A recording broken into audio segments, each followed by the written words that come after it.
አለኝ ያው የራሴ የምሰራው ንግድ ስራ ስላለ ሱቄ ገብቼ የነበሩትን ከጧት የነበሩትን ሁኔታዎችና ከሰዓት ደግሞ ሊሆኑ የሚችሉ ነገሮችን አይቼ ሱቅ ወጣለሁኝ በዛው ወደ መስጊድ ገባለሁ ማለት ነው ከዛ የጁማዓ ኹጥባ ሚንበር ላይ ነው ቀጥታ የምገባው ያው ኢማም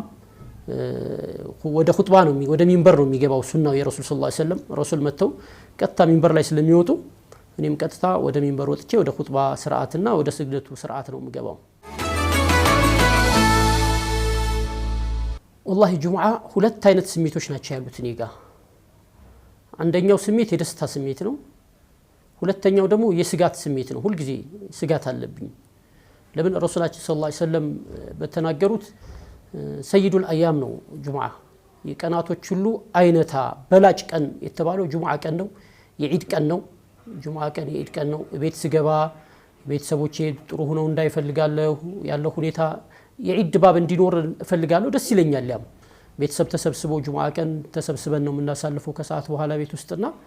ያ ድባብ በጣም ደስታ ይፈጥርብኛል ልቤ ላይ ትልቅ ቀን እንደሆነ ይሰማኛል ሁለተኛው ግን ረሱል የተናገሩት ሐዲስ አለ እንደዚሁ ጁሙዓ ቀን ቂያማ ቀን የሚቆመው የውመል ጁሙዓ ነው ይላሉ የጁሙዓ ቀን ነው ቂያማ የሚቆመው እና ያ ስጋት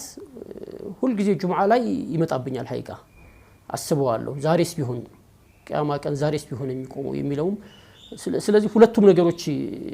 ናቸው ያሉት ደስታው እንዳለ የዒዱ ቀን ስሜት እንዳለ ሆኖ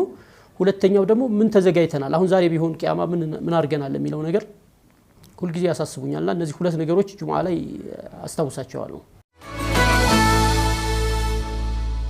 የጁሙዓ ኹጥባ ትልቅ ትኩረት ሊሰጥበት የሚገባ ጉዳይ ነው ሳምንታዊ ኢንፎርሜሽን ማለት ነው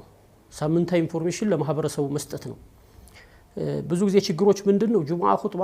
እንዳለ ዒልም የምናዘንብበት መድረክ አይደለም ወቀት በአጠቃላይ ዝም ብለን ለህብረተሰቡ የምንሰጥበት ረጅም ሰዓት የምንቆይበት አይደለም የጁሙዓ ኹጥባ አካባቢያችንን በተለይ መስጊዱ ያለበት ዙሪያ ላይ ካለው ነው የምንነሳው መስጊዱ ዙሪያ ላይ ምን ችግሮች አሉ የመስጊዱ ጀማዓ ላይ የሚታዩ ምን ችግሮች አሉ እነዛ ነገሮች ሳምንቱን ሙሉ ሊታሰብ ይገባል በአሁኑ ሳምንት አንድ ኹጥባ ካደረኩኝ ልክ ይሄን ኹጥባ ከጨረስኩ በኋላ የሚቀጥለው ኹጥባ ምን መምሰል አለበት የሚለውን ከዛው ቀን ጀምሬ ከባቢያችን ምን ይመስላል አካባቢያችን ላይ ያለው ሁኔታ ምን ይመስላል እንደ ሀገር በሀገር ደረጃ ምን ፖለቲካዊ ማህበራዊ ኢኮኖሚያዊ ችግሮች አሉ እንደ ዓለም ደረጃ በዓለም ደረጃ ላይ የሚከሰቱ አሳዛኝ ነገሮች በተለይ በአሁኑ ሰዓት አሳዛኝ ነገሮች ይከሰታሉና እነዛስ የኛ አስተዋጽኦ ምንድነው ማህበረሰቡን የማንቃት ስራ ነው የኹጥባ ስራ ብሎ ማለት ንቃት የመስጠት ስራ ነው ስለዚህ ኹጥባ ዝግጅቱ መጀመሪያ ያለበት ሳምንቱ ሙሉ ነው በሳምንት ውስጥ ምን አዲስ ክስተቶች ተከስተዋል ምን አዲስ ነገሮች አሉ እነዛን ነገሮች ከመቃኘት ነው የሚጀምረው እነዛን ነገሮች ይቃኝና ርዕስ መርጣለሁ በአሁኑ ሰዓት ይሄ አንገብጋቢ የሆነው ነገር ይሄ ርዕስ ነው የሚለውን ካገኘሁኝ አንዳንድ ጊዜ